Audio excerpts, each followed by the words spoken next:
કેમ છો બધા મજામાં? તો આજે આપણે ચેપ્ટર નંબર 7 માં થોડા આગળ વધશું. આપણો જે નેક્સ્ટ ટોપિક છે એ એલસીઆર શ્રેણી પરિપથ માટેનો છે. એલસીઆર શ્રેણી પરિપથ કોને કહેવાય? તો જેમાં એલ એટલે ઇન્ડક્ટર, સી એટલે કેપેસિટન્સ, આર એટલે રેઝિસ્ટન્સ, આ ત્રણેય શ્રેણીમાં જોડેલા હોય એટલે આવા પરિપથને શું કહેવામાં આવે છે? એલસીઆર શ્રેણી પરિપથ.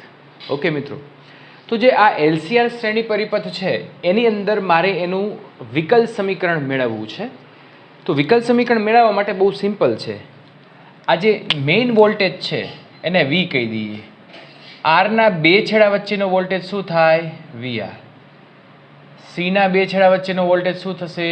વીસી. અહીંયા શું થશે? વીએલ. ઇન્ડક્ટરના બે છેડા વચ્ચે. તો આપણે આકૃતિ પરથી લખી શકીએ.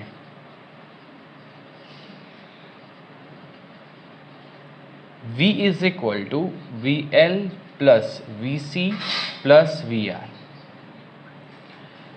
VL बराबर L di by dt. ઇન્ડક્ટરના બે છેડા વચ્ચેનું વિદ્યુત સ્થિતિમાન એટલે બેક EMF, જે છઠ્ઠા ચેપ્ટરમાં આપણે ભણી ગયા છીએ, અને L di by dt પ્રવાહના ફેરફારનો વિરોધ કરે છે એટલે ઋણ નિશાની આવે, પણ આપણે અહીંયા ઋણ નિશાની દેખાડવાની જરૂર નથી. વીસી એટલે કેપેસિટરના બે છેડા વચ્ચેનું વિદ્યુત સ્થિતિમાન Q upon C. VR એ તો ખબર જ છે, શું થશે? IR. ઓકે, અને ઇઝ ઇક્વલ ટુ અહીંયા V. અચ્છા, V આપણે અહીંયા એસી વોલ્ટેજ જોડેલો છે, તો આપણે લખવું હોય તો આમ લખી શકીએ VM sin theta sin omega t is equal two L di by dt plus Q upon C plus IR. આ થઈ ગયું આપણું દ્વિતીય વિકલ સમીકરણ. આમ તો દ્વિતીય વિકલ સમીકરણમાં આગળ આ સહગુણક ન હોવો જોઈએ, તો કાંઈ વાંધો નહીં. શું કરશું આપણે? બધાને L વડે ભાગી નાખીએ તો VM upon L sin omega t is equal to di by dt. અહીંયા L વડે ભાગો તો L કેન્સલ થઈ જાય. અહીંયા થશે I ને હું વચ્ચે લઈ લઉં છું, I R પ્લસ L, અને અહીંયા Q અપોન LC. યસ, તો આ જે સમીકરણ છે એને કહેવામાં આવે છે દ્વિતીય વિકલ સમીકરણ. બરાબર, એને કહેવામાં આવશે દ્વિતીય વિકલ સમીકરણ. ઓકે,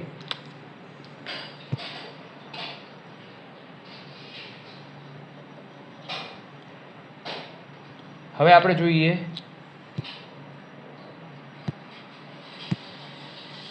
એલસીઆર શ્રેણી પરિપથનો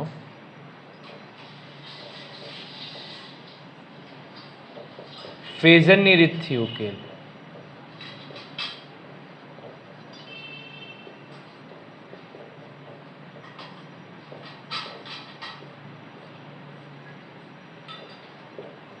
ઓકે, એલસીઆર શ્રેણી પરિપથનો ફેઝરની રીતથી ઉકેલ. તો ફેઝરની રીતથી આપણે ઉકેલ મેળવવો હોય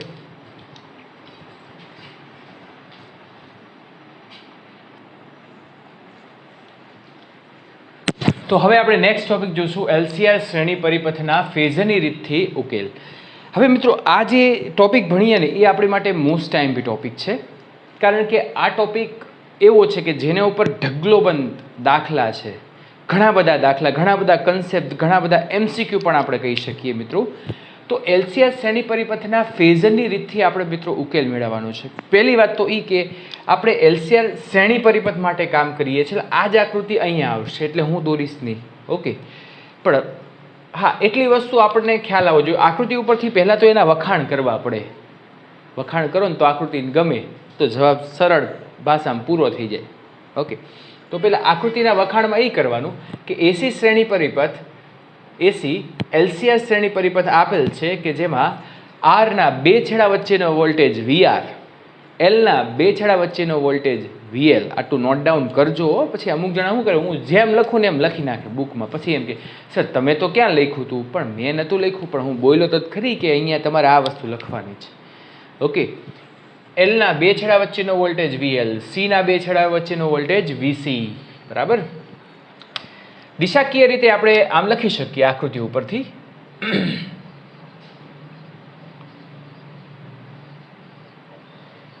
ફેઝર છે એટલે સદિશની નિશાની આપણે આપશું V is equal two VL plus VC plus શું થશે મિત્રો VR. એટલે કે ઇન્ડક્ટરના બે છેડા વચ્ચેનો વોલ્ટેજ, કેપેસિટરના બે છેડાનો વોલ્ટેજ અને અવરોધના બે છેડાનો વોલ્ટેજ ત્રણેયનો સરવાળો કરો એટલે V જેટલો થાય. આ સદિશની રીતે આપણે કેમ સરવાળો કરીએ છીએ, A vector plus B vector plus C vector is equal to R resultant vector. એમ રિઝલ્ટન્ટ શું છે? બેટરીનો વોલ્ટેજ. બરાબર. હવે ધારો કે અહીંયા હું ધારી લઉં છું, ધારો કે પ્રવાહનો ફેઝર I છે, દરેકમાંથી પ્રવાહ I વહે છે. બરાબર. પ્રવાહનો I RMS કહેવાય, કારણ કે પરિપથમાંથી વહેતો પ્રવાહ હંમેશા RMS કહેવાય. ઓકે, તો અત્યારે હું I ધારું છું. I ની સાપેક્ષે હું વોલ્ટેજ આગળ છે પાછળ છે એ આપણને ખબર છે. ઓકે, તો એ પ્રમાણે મારે ફેઝર દોરવા હોય તો મિત્રો આપણને ખબર છે, હું અહીંયા આ વાત કરું કે ઇન્ડક્ટર માટે, એટલે કે ઇન્ડક્ટર જોડેલું હોય ત્યારે વોલ્ટેજ VL કહી દઉં ઇન્ડક્ટરનો, એ I કરતા π/2 જેટલો પાછળ છે. બરાબર ને? સોરી, ઇન્ડક્ટર માટે આપણે આગળ આવશે. હા, ચલો આ ખબર પડી ગઈ. બીજી વસ્તુ જો MCQ માટે ઉપયોગી, કેપેસિટર હોય તો કેપેસિટરમાં, એટલે કેપેસિટર માટે વોલ્ટેજ VC. આ વખતે આપણે વોલ્ટેજ જુદા જુદા લીધા છે ને પ્રવાહ કોમન લીધે છે, કારણ કે દરેકમાંથી પ્રવાહ I જેટલો વહે છે એટલે આપણે પ્રવાહ I લીધેલો છે. VC એ I કરતા π/2 જેટલો પાછળ છે, એટલે પ્રવાહ આગળ છે. વોલ્ટેજ પાછળ, પ્રવાહ આગળ હોય. અને અવરોધ સૌથી પહેલો ટોપિક, આપણે જ્યારે અવરોધનો જ હિસાબ કર્યો તો અવરોધ માટે વોલ્ટેજ VR અને I સમાન કળામાં છે, એટલે કે બંને એકબીજા સાથે મહત્તમ થાય અને એકબીજા સાથે 0 પણ થાય. ચલો, આટલી બધી વસ્તુ આપણે લખી છે MCQ માટે, બધું ઉપયોગી, યાદ રાખવું. તો હવે આપણે ફેઝરનું કામ કરીએ. ચલો, ફેઝર માટે આપણને ખબર છે કે આપણે જે ફેઝર દોરવાનું છે એ આ રીતે થશે. જો મિત્રો, અહીંયા આપણે Y અને X લઈ લઈએ છીએ.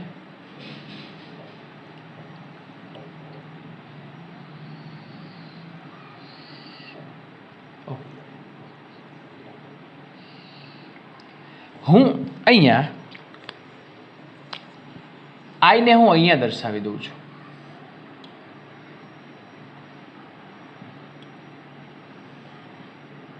આપણો I છે. બરાબર ને? જે આપણે શું લીધેલો છે? કોમન લીધેલો છે.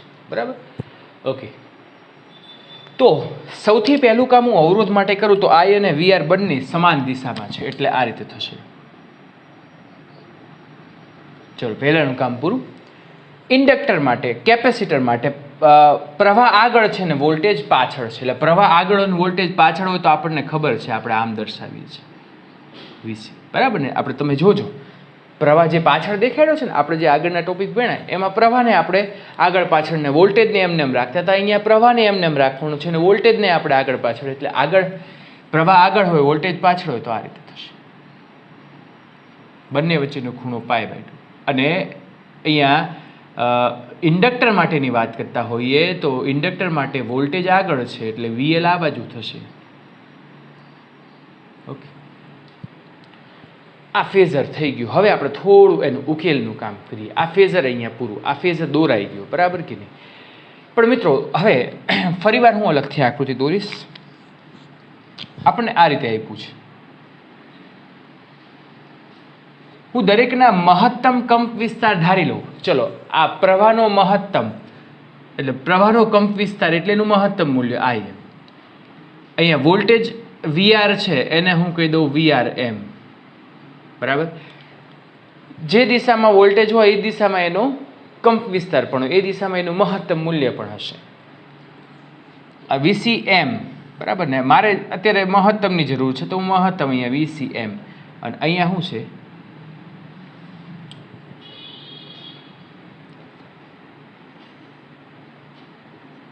VLM. મહત્તમ મૂલ્ય બધાના લખીએ છીએ.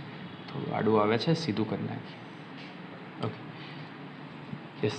તો હવે એક બીજી વાત કે આ બંનેની દિશા વિરુદ્ધ છે કે નહીં, પણ હું આને આમ લખી નાખું, હું આને આમ કરી નાખું, બરાબર ને, તો VCM માઇનસ VLM થઈ જાય. થાય કે નહીં? તો તમે બધા વિચારો. હે, બંને વિરુદ્ધ દિશામાં છે, પણ હું મારે આને આમ દર્શાવવા હોય, બરાબર ને, તો આ બાજુ પ્લસ છે તો આ બાજુ શું થઈ જશે? માઇનસ. તો બંનેનો સરવાળો જ કરવાનો છે, પણ ખરેખર આ આમ છે, VCM પ્લસ માઇનસ VLM આમ છે, પણ આપણે લખીએ કઈ રીતે? VCM minus VLM. ઓકે, જો એટલે હવે આનું કોઈ કામ નથી, આપણે આ બંનેનું કમ્બાઇન સ્વરૂપ લખી નાખ્યું. હવે મારે આનો પરિણામી સદિશ મેળવવો હોય તો સમાંતર બાજુ ચતુષ્કોણની રીત મુજબ આપણે કામ કરી શકીએ. બરાબર. અને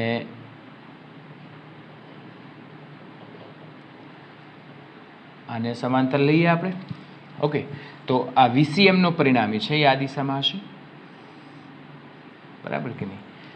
તો આ જે ખૂણો બનાવે છે એ ખૂણાને આપણે ઓમેગા ટી કહી દઈએ, અને આ પરિણામી સદિશ ખૂણો બનાવે છે આર સાથે, બરાબર ને, એને આપણે ફાઈ કહી દઈએ. ઓકે, આર સાથેના ખૂણાને શું કહી દઈશું? ફાઈ. તો મિત્રો આ જે બાજુ છે એ VCM માઇનસ VLM છે, તો એની સમાંતર બાજુ એ થશે VCM minus VLM. Got it? ચલો, હવે આપણે બહુ મહત્વનું કામ કરશું. હવે બસ ઉકેલ મેળવવાનો છે. આપણે આ આકૃતિ દોરી નાખી છે, હવે આપણે ઉકેલ મેળવીએ.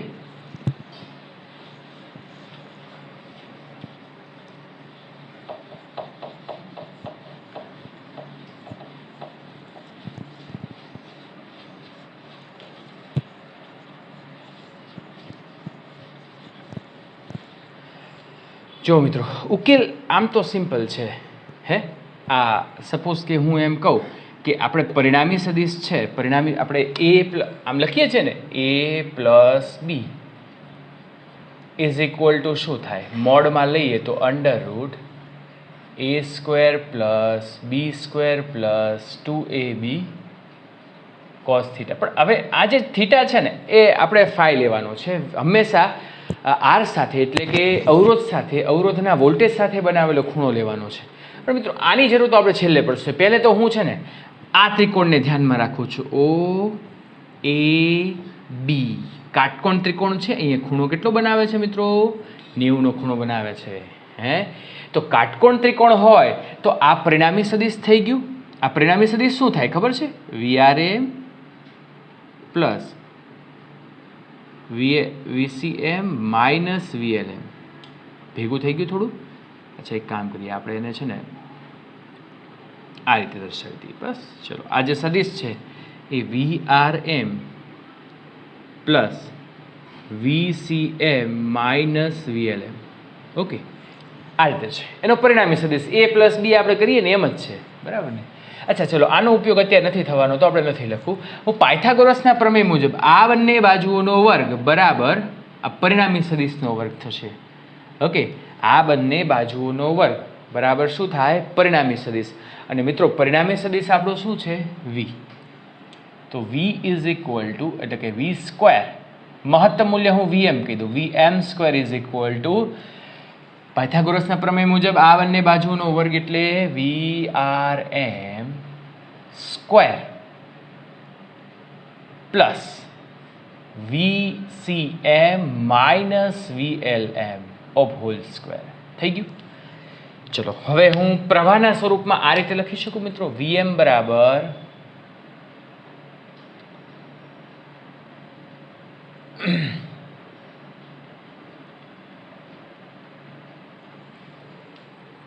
I².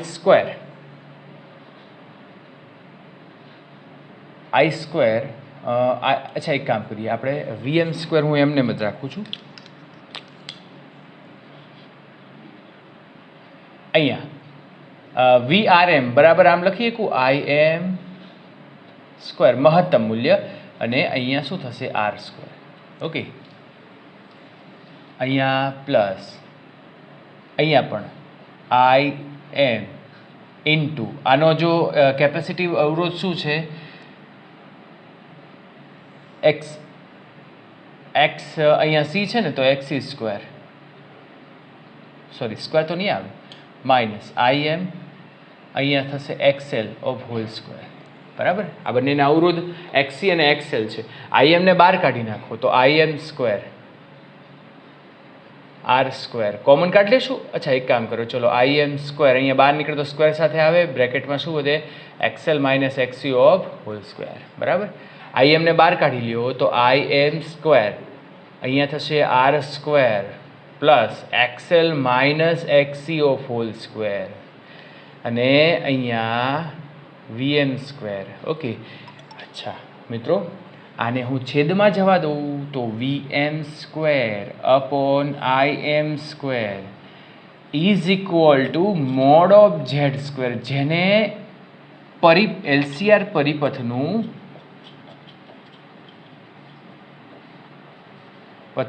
ઇમ્પિડન્સ કહે છે. શું કહે છે? ઇમ્પિડન્સ. જેને એલસીઆર પરિપથનું ઇમ્પિડન્સ કહે છે. ઇમ્પિડન્સ એટલે છે ને આમ બધાનો અવરોધ, ભેગો અવરોધ, આમ સાદી ભાષામાં કહીએ કાંઈ તો આ મોડ, તો મોડ ઓફ આ તો આપણે કર્યું, હવે આની સાથે સરખાવી દઈએ તો mod of Z square is equal to R square plus XL minus XC of whole square. બંને બાજુ આપણે વર્ગમૂળ લઈ લઈએ તો આર સ્ક્વેર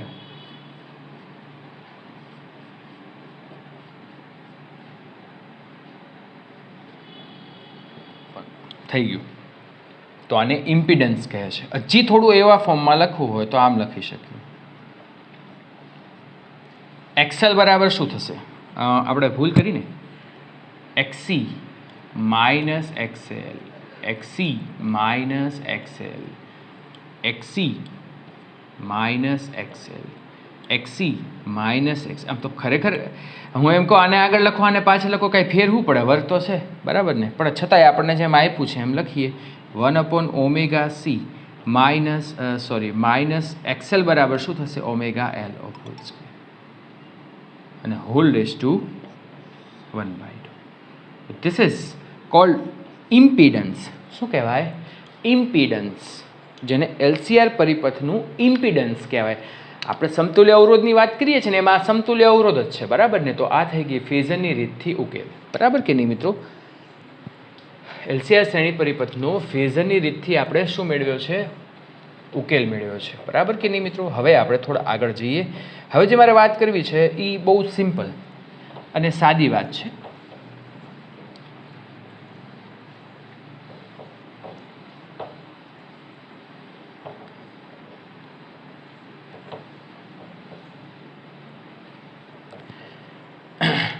આ સૂત્ર બંને યાદ રાખવાનું છે મિત્રો તમારે, કારણ કે એનો ઉપયોગ આપણે દાખલા સોલ્વ કરવામાં આવશે.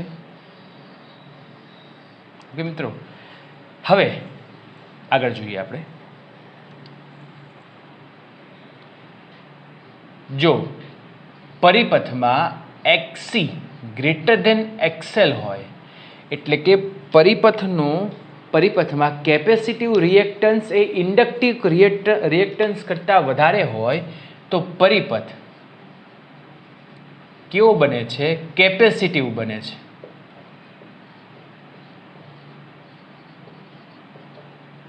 બરાબર, પરિપથ કેવો બને છે મિત્રો? કેપેસિટિવ બને છે, because XC greater than XL છે. અને આમાં એટલે કે આ પરિપથમાં પ્રવાહ વોલ્ટેજ કરતાં π/2 જેટલો આગળ હોય છે.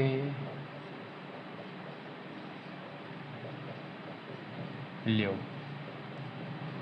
એમસીક્યુ માટે ખૂબ જ ઉપયોગી મિત્રો.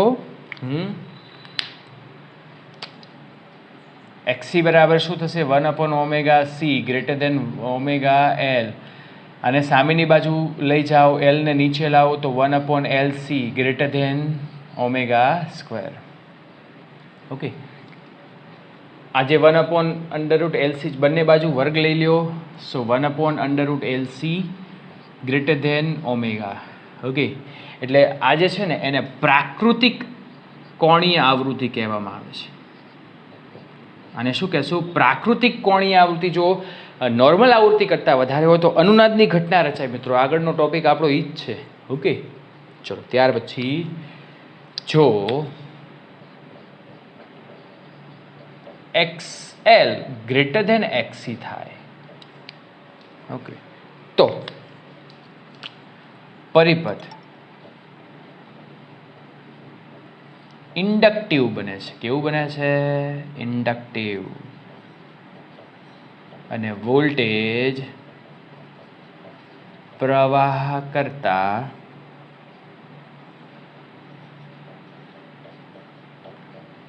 આગળ હોય છે. ઓકે, વોલ્ટેજ પ્રવાહ કરતા કેવો હોય છે મિત્રો? આગળ હોય છે. તો ખ્યાલ આવી ગયો બધાને? આ વસ્તુ છે એ ધ્યાન રાખવાનું. એક્સેલ ગ્રેટર ધેન એટલે કે એક્સેલનું વર્ચસ્વ વધારે હોય, એ વધારે છે, એનું વર્ચસ્વ પરિપથમાં વધારે હોય તો ઇન્ડક્ટિવ ઘટક બને છે.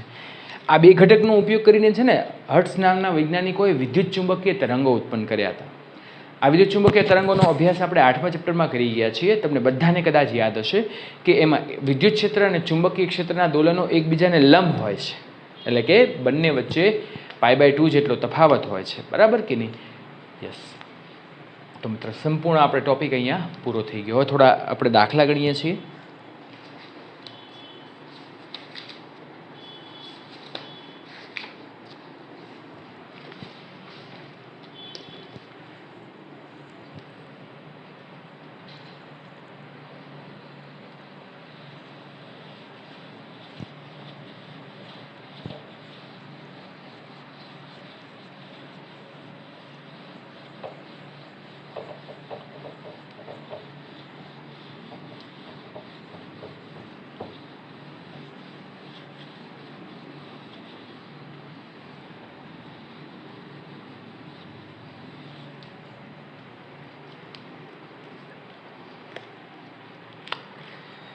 ચલો ત્યાર પછી આપણે સ્વાધ્યાયનો આઈ થિંક પહેલો દાખલો તો થઈ ગયો છે, બીજો પણ થઈ ગયો છે. તો હવે ત્રીજો દાખલો જોઈએ મિત્રો.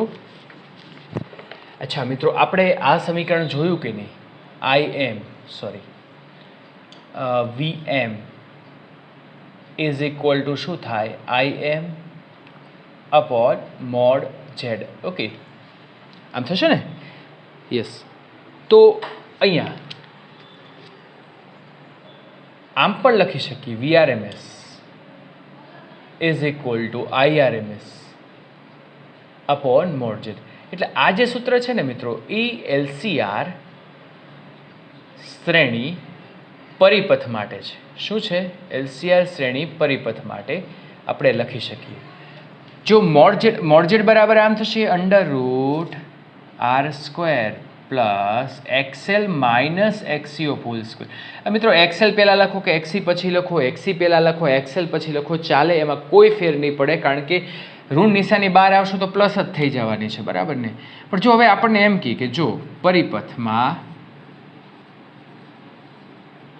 માત્ર ઇન્ડક્ટર હોય, પરિપથમાં માત્ર ઇન્ડક્ટર હોય મિત્રો, તો જો માત્ર ઇન્ડક્ટર હોય ને તો L ઘટક હાજર છે, તો R બરાબર XC બરાબર શું લેવાનું મિત્રો? 0. તો મોડ Z બરાબર શું થશે? R 0 લઈ લો, XC 0 લઈ લો તો XL² વર્ગમૂળ ઉડી જાય તો અહીંયા થશે XL. XL is equal two અહીંયા લખી શકીએ ઓમેગા. જો પરિપથમાં માત્ર કેપેસિટન્સ હોય, માત્ર કેપેસિટર હોય, તો હવે મારે તમને સમજાવવું ન પડે, બધા સમજદાર છો. મોડ Z બરાબર XC is equal two 1/ωc. Okay. અને પરિપથમાં માત્ર અવરોધ હોય,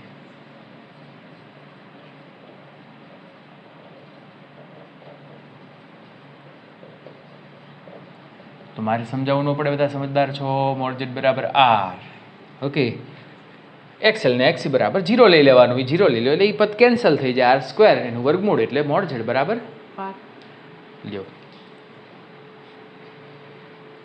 હા, ચલો હવે આપણે ગણશું સ્વાધ્યાયનો 7.3મો દાખલો. થોડું ઝડપથી કામ કરીશું, બધા સહેલા દાખલા છે એટલે. 220 વોલ્ટ. જો જે સપ્લાય વોલ્ટેજ આપ્યો છે VRMS કેટલો છે? 220. એફ બરાબર આવૃત્તિ આપી છે, કેટલી આપી છે? 50 હર્ટ્ઝ. બરાબર કે નહીં? ભારતમાં 50, અમેરિકાને જેવા દેશોમાં કેવા છે? 60 હર્ટ્ઝ. સ્ત્રોત સાથે એલ બરાબર 44 મિલી હેનરી ગુણ્યા 10⁻³ મિલી હેનરી ઇન્ડક્ટન્સ આપેલું છે. તો પરિપથમાં IRMS મેળવો. કેટલું સહેલું મિત્રો? પરિપથ માત્ર શું છે? ઇન્ડક્ટર ધરાવતો. માત્ર ઇન્ડક્ટર ધરાવતો હોય તો મોડ ઝેડ બરાબર શું થાય? Omega L. તો સીધું જ લખી શકીએ VRMS is equal two IRMS mode Z. અચ્છા, મોડ ઝેડ બરાબર શું થશે? માત્ર ઇન્ડક્ટર ધરાવતો પરિપથ હોય તો IRMS અપોન ઓમેગા એલ. લઈ જાઓ સામેની બાજુ. તો IRMS is equal two VRMS into omega into L. ચલો, VRMS બરાબર 220, ઓમેગા બરાબર 2πf, એલ બરાબર 44 ગુણ્યા 10⁻³ 220, એને ગુણ્યા 2 ગુણ્યા 3.14 ગુણ્યા 50, એને ગુણ્યા 44, એને ગુણ્યા 10⁻³ કરવાનો હિસાબ એટલે IRMS આવશે. ઓકે, ચલો ત્યાર પછી આપણે આગળ વધીએ. એના પછીનો જ દાખલો છે મિત્રો, 110 વોલ્ટ અને 60 હર્ટ્ઝ. આ વખતે આપણને 60 હર્ટ્ઝ આપેલું છે. બરાબર, 60 હર્ટ્ઝ એસી સ્ત્રોત સાથે 60 માઇક્રોફેરાડેનું કેપેસિટન્સ જોડેલ છે. તો પરિપથમાં RMS મૂલ્ય કેટલું?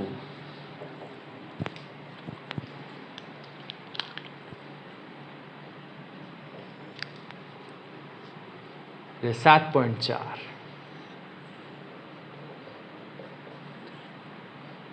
હા, જે વોલ્ટેજ આપ્યા છે પરિપથના એ VRMS. કાંઈ ન કીધું હોય તો VRMS જ હોય. મહત્તમ કીધું હોય તો VM લેવાનું. અને F બરાબર શું થશે? 60 હર્ટ્ઝ. અને C બરાબર શું આપ્યું છે? 60 ગુણ્યા 10⁻⁶ ફેરાડે. તો પરિપથમાં IRMS નું મૂલ્ય મેળવવાનું છે. લ્યો મિત્રો, કેટલું સહેલું, ઓળખતા આવડે ને? માત્ર કેપેસિટર જ જોડેલું છે તો કેપેસિટન્સ હોય એવું ઇક્વેશન લેવાનું. તો મોડ ઝેડ બરાબર શું થશે? Yes, XC.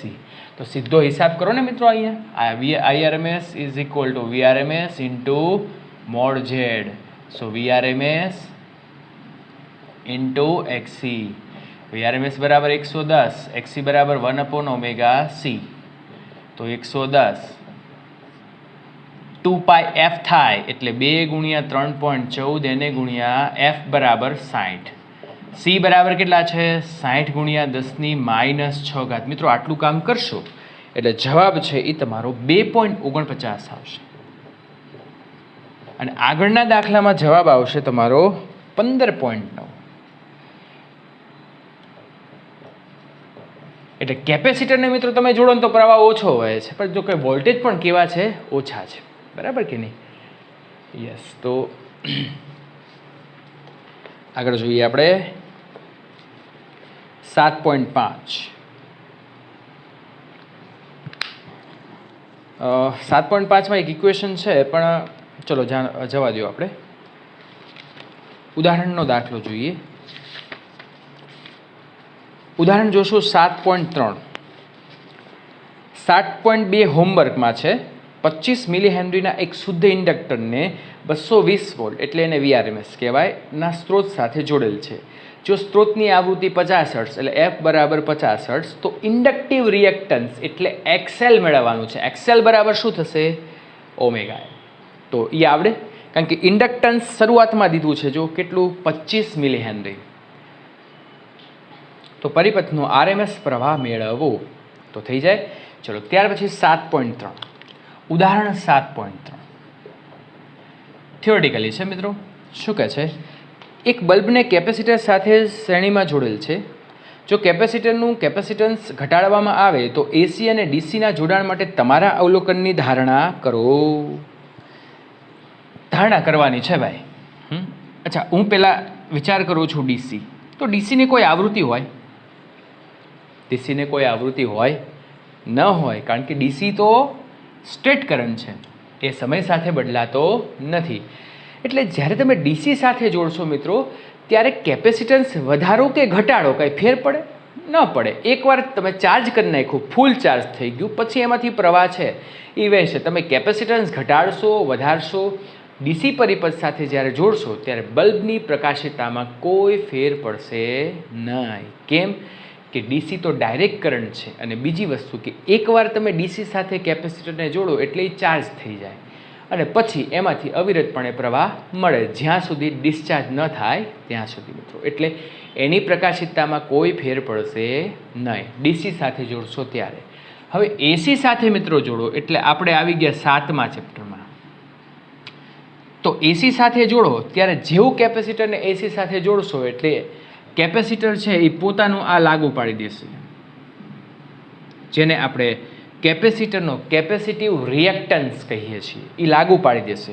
એટલે હવે હું એમ કહું કે જો સીને ઘટાડીએ, છેદ ઘટાડો તો અંશ વધે, એટલે કેપેસિટરનો કેપેસિટિવ રિએક્ટન્સ વધશે.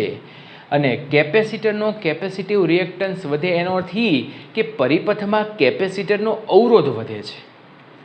હવે પરિપથમાં કેપેસિટરનો અવરોધ વધે તો પ્રવાહ ઘટે, એક્સી વધે તો આઈ ઘટે, અને આઈ ઘટે તો બલ્બની પ્રકાશિતતા ઘટે. તો બલ્બની પ્રકાશિતતા ઘટે. જો સીને આપણે વધાર્યો હોત, કેપેસિટન્સને વધાર્યો હોત તો એક્સી ઘટે, એક્સી ઘટે તો આઈ વધે, આઈ વધે તો બલ્બની પ્રકાશિતતા વધે.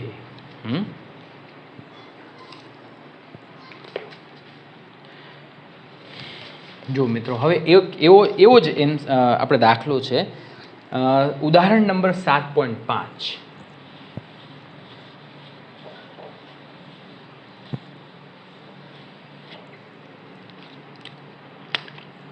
ઉદાહરણ 7.5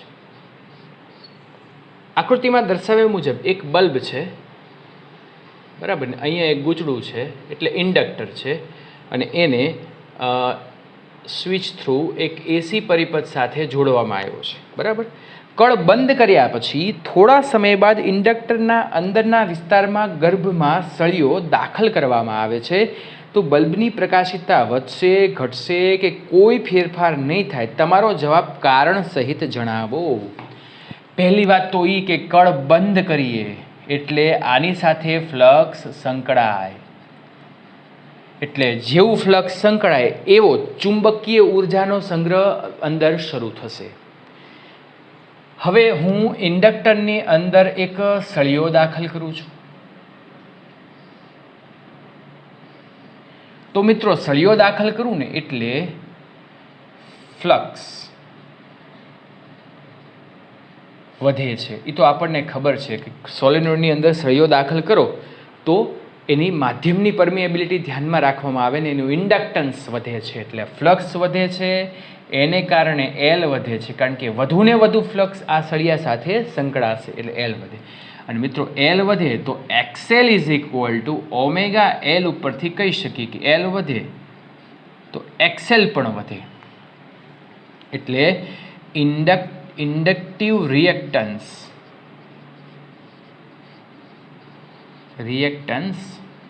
વધે મિત્રો. અને ઇન્ડક્ટિવ રિએક્ટન્સ એટલે ઇન્ડક્ટરનો અવરોધ કહેવાય.